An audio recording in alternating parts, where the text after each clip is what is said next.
Hello, people.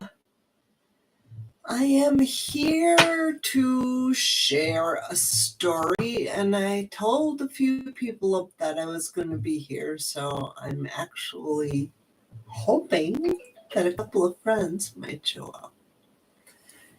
So I listed this as a story about how I got my circuits jammed. And if you're here, say hi. And this is a story that happened to me as a kid.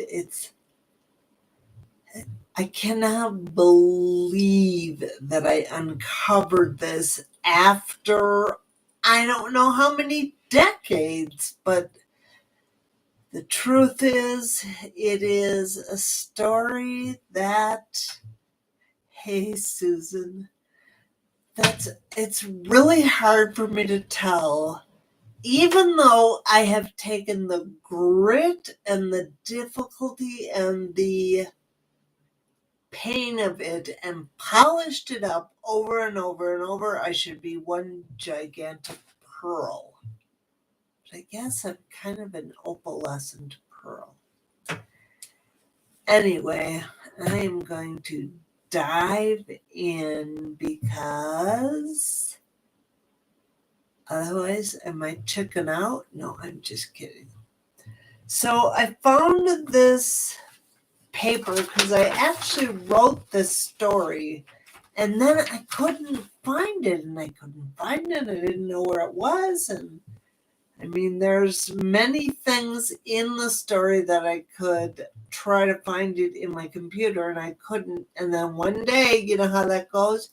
You're looking for something else and suddenly, boom, there it was. It was not on my Google Drive. It was somehow on my OneDrive. But anyway, so I was 9 years old. And I'm going to date myself in this and I don't really care. I was 9 years old and my uncle, my mother's brother, had been drafted into the Vietnam War and had to go off to war, okay? So there was this huge party at our house the night before, and both my uncle, I don't know if my uncle Bruce was the one that went off to war.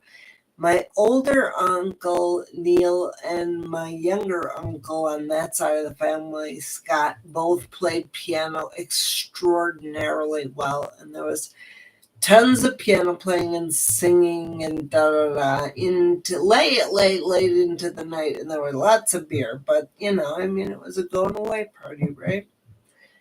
So the next day, I was very, very excited because we were going to the, quote, big airport in Milwaukee. And this was the first time that I remember that I was actually going into an airport. And if you know me, I've traveled quite a bit. So this was the first time I ever remember. And it was a big deal. There were tons of us. My mother's side of the family is German, and I'm originally from Wisconsin. There are tons and tons and tons of people with the same last name. We always joked and said, if we got everyone to vote for the Nedsimes, that we'd win any election. And the fact of the matter is, my other uncle, Neil, the great piano player, was a judge for years and years and years. So anyway, we're driving into Milwaukee and there are just tons of Nedesimes and we are there. We're saying our final goodbyes. They're calling, the flight and the hugs start, that last hug with, I think it was my grandpa went first and then my grandma, she was not in great shape emotionally. I'm sure your kids go off to war, right? And it kind of went down the line in order of age. And just about when it was getting to me, my little sister or actually she's my middle sister. My little sister wasn't born yet. My middle sister, who was Bruce's godchild, just ran towards him and jumped into his arms. They had a really special bond. And they just hugged and hugged and hugged. And then they called the flight one more time. Last call, last call. And he turned and went down the gateway. Okay? So we are staying at the gate, waving in the plane. Now the person's in the plane. Of course, every one of us saw where he was sitting, and we're all placing bets. No, that's him. No, he's over there. No, he's over there. No, I know, because I know what seat his plane, I know what number his seat was, whatever. And we're all standing in a huge long line by the window, and the plane takes off, and we're still waving and waving. And this was apparently, it must have been something you just did. I don't know. But we waved and waved and waved until we could not see the dot in the sky any longer. Okay? At that time, I had excellent eyes and no glasses. So we're all there, and almost as if it was choreographed as a movie, we all turn away from the window, same way, same side, same time, and I suddenly lost it. I just started wailing, sobbing, crying. And I knew that with every single fiber of my being, I would never see him again.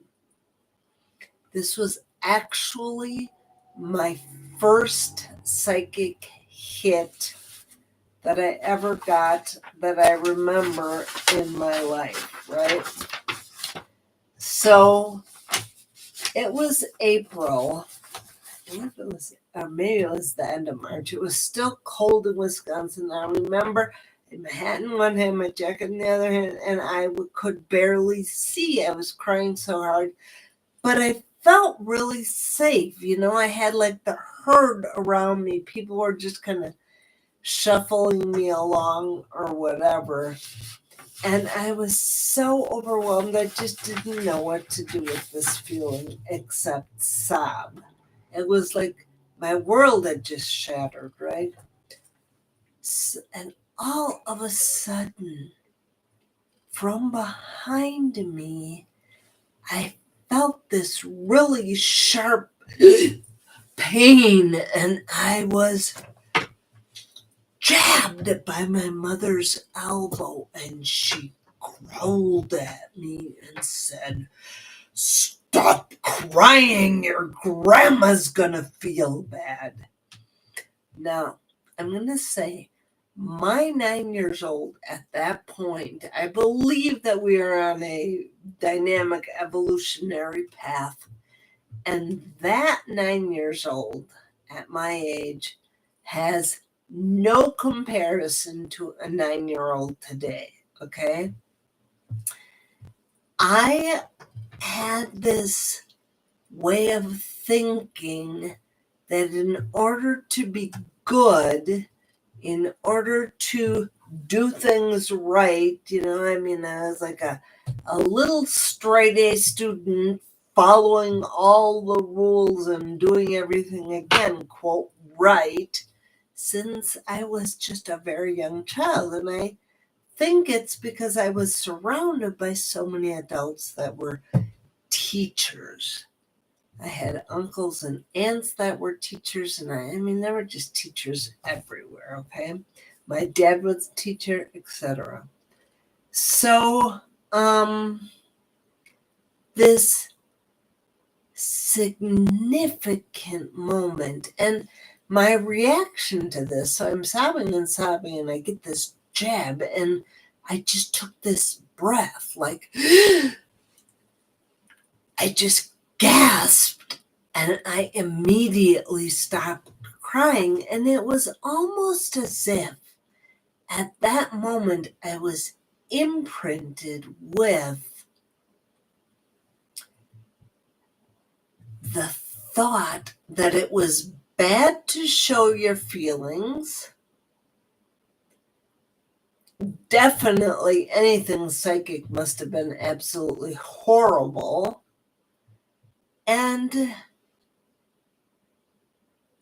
who knows what else my 9-year-old self told me, right? But those are two very important things that I carried for a very, very, very long time. And I remember people, like even in my 40s, like, how do you feel about? I was like, I don't know how I feel. I mean, my life was all intellectual, right? I mean, my studies and my grades and my school and my going off to foreign countries, et cetera, right? So, anyway, over the next few days, we talked about my uncle until he was deployed because he went to San Francisco to visit my aunt for a few days first, and then he went to the war. 9 days later, I got home from school, and my dad was home, and I was like, what's wrong? Something's wrong. This is not how life works. You're supposed to be at work. You don't get home for 2 hours. What's happening? My younger brother and sister just went off. They were playing. I don't know what they were doing, but I was like, right there, like, what is the matter? Dad, why are you home from work? What's going on? No answer, nothing. And I was like the questioner, and I still am today. I'm always asking questions, right?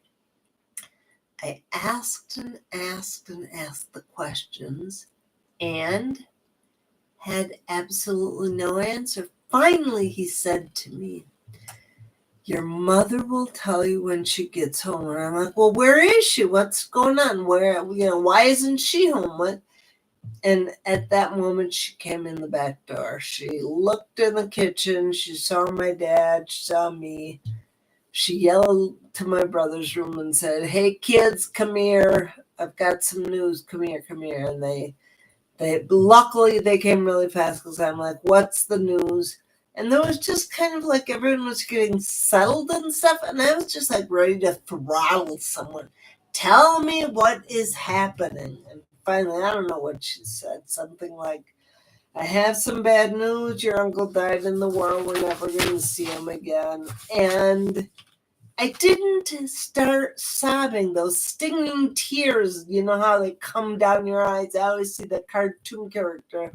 They just like spring right out of your eyes. But I didn't make a noise because I knew that was, quote, bad, right? So I look back at this story from my vantage point and my wisdom today, and I suddenly see how this very sharp, defined moment has had a gigantic impact on my life. And I'm starting to excavate the meaning, right? So I have this bizarre neurological disability that no one can quite figure out. And what is that like? Well, I can't really feel very well. It's taken me a very long time to be able to do this. Ooh, I did pretty good. This hand's much better. This one is not quite as good, but I work with what I got. So, but what, that's something very significant that I can't quite feel. And it's like I was imprinted with, don't feel it's not a good thing, right? So anyway, so I'm working on that, and I've actually bought books about feelings and about how people feel, and I have numerous lists in different books about feelings, and all of a sudden it was like, wow, I'm really trying to get in touch with how I feel. So, I could write a whole book on that. But I'm also very taken by the fact that my first psychic experience was not so great. And, there are a lot of people with acute psychic abilities who say the same thing, that they've had experiences over the years as kids where they said something or they knew something or they heard something that was not something other kids said, knew, or heard, and it was deemed wrong, bad, judged, etc. And so I'm not the only one. I don't pretend to be, okay? So these messages that we get can be very lodged into our beings. And I'm telling this story so other people can understand, hey, you're not the only one. It happened to many of us, right? Anyway, that unsafe little girl, in some ways, has been running my show for a lot of years. That feeling of not enoughness, never quite being good enough, always trying to prove yourself.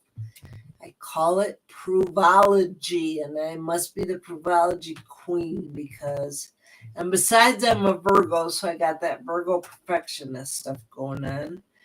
It all looks great on the outside, but sometimes on the inside, you're just not exactly sure about what people have been imprinted with.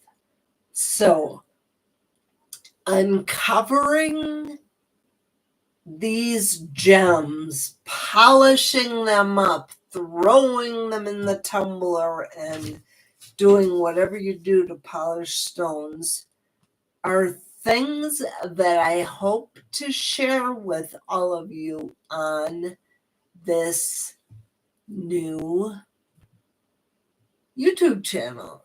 So that's my divination side. Do I have any democracy questions? And if I don't get any questions, I'm going to shift because I have very, very strong guides, both on a spiritual level and on a political level. And I get hits, I get information, I get understanding all the time. And I'm going to say about our wonderful, that was in fake air quotes, our wonderful new Speaker of the House. Okay, Mike Johnson, new Republican Speaker of the House. Today is 10/28. He was elected this week. And I do not believe he's going to last very long. My instantaneous hit on him is maybe 3 to 4 months. Okay, that's approximate. Time's kind of hard. I didn't actually do my time measurement thing that I do. I'm going to just check and see what my guides give me on this. How long will Mike Johnson be Speaker of the House? Let's see. Let's start with months. 1 month, 2 months, 3 months, 4 months. Yeah, maybe 5, but it's very, very weak. So we'll see. All right, that's one prediction. My other one, what about Ivanka? Will Ivanka testify truthfully, sincerely, etc.? And this is my feeling on it, okay? Again, just God, that gut feeling that comes through me. She is going to try to be as cautious and as careful as she possibly can while not coming across as extremely sincere. She will not blatantly lie like her daddy, okay? And in the end, with all her caution and with all her desire to not just blurt and spill it all out, right? She is going to end up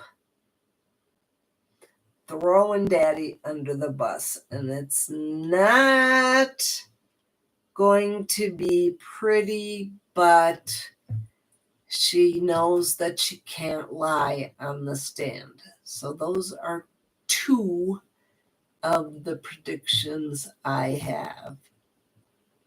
Are there any other questions? Any questions from anyone else? That said, why do people always say that being said? Like there's no beings in this. That said, I guess it might be right, but sometimes English changes and I'm just like, what the heck? I don't understand when the rules changed. I must have been gone. Anyway, gone. It's in because I lived in Spain for 15 years, but I've been back a long time. And I don't know when that being said. That said, no more questions. I am going to sign off.